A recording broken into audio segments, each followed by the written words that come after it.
Táimestáisih gachéin ar YouTube inis an gcuinleibh nuair dhimmerís Flappy Bird. Well, thug le níos mhórteach amach se Flappy Corkig nó Flappy Cork cruthaigh doodlecreative.ie T'mon muidirin araig agus imirt sraicfhéachaint cathair corcaí sa down Flappy. Is camera adi amorm ha cathair corcaí as sé slach de ceart pint na réáid agus slachar ar an dalamh Cumán an slitter agus gan that an cuiisleáin corcaí ach go banúsach sé seo an chainéal céanna le Flappy Bird mar sin stoch go méid na ferbaitheoirí céanamh €50 in aigen lei. Well, le ceart ní dóch go méid mar tá an-chuid cluichí ar nósa seo tréis teacht amach ach tuisc go bhfuil am marachtainte cathair corcaí cheaplas go ceart fís topic dhéanamh agus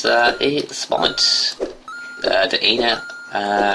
mar sína có ann ach chun an níornar bhá má tháinig tréis Flappy Bird imirt well á sé gléad feice go tanhain sé taon de phléalta ná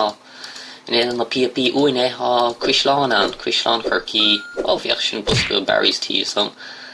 agus dúir dáir fam se go hanis a gceist so ach Flappy Bird corcaig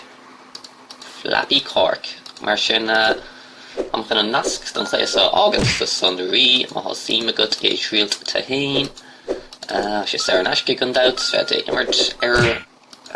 de computer le de luch nadidir bhfuil se ar fáil ar mobiles ní don go bhfuil ach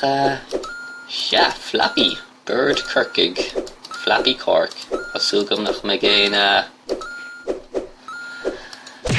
bbliadóirí dul ina dhéag na daoine chruthigh an cléas mar dúirt sé díach go súla Flappy Bird íon flipínach mar léas sa fístearnach agus mas tíú tríoch mé mar Flappy Bird fág mar nascna som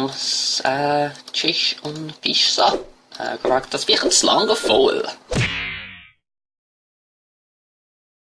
The raw make imirt an cléas ar an riomhaireachta so that they alter an Android feidir ar an mobile de nó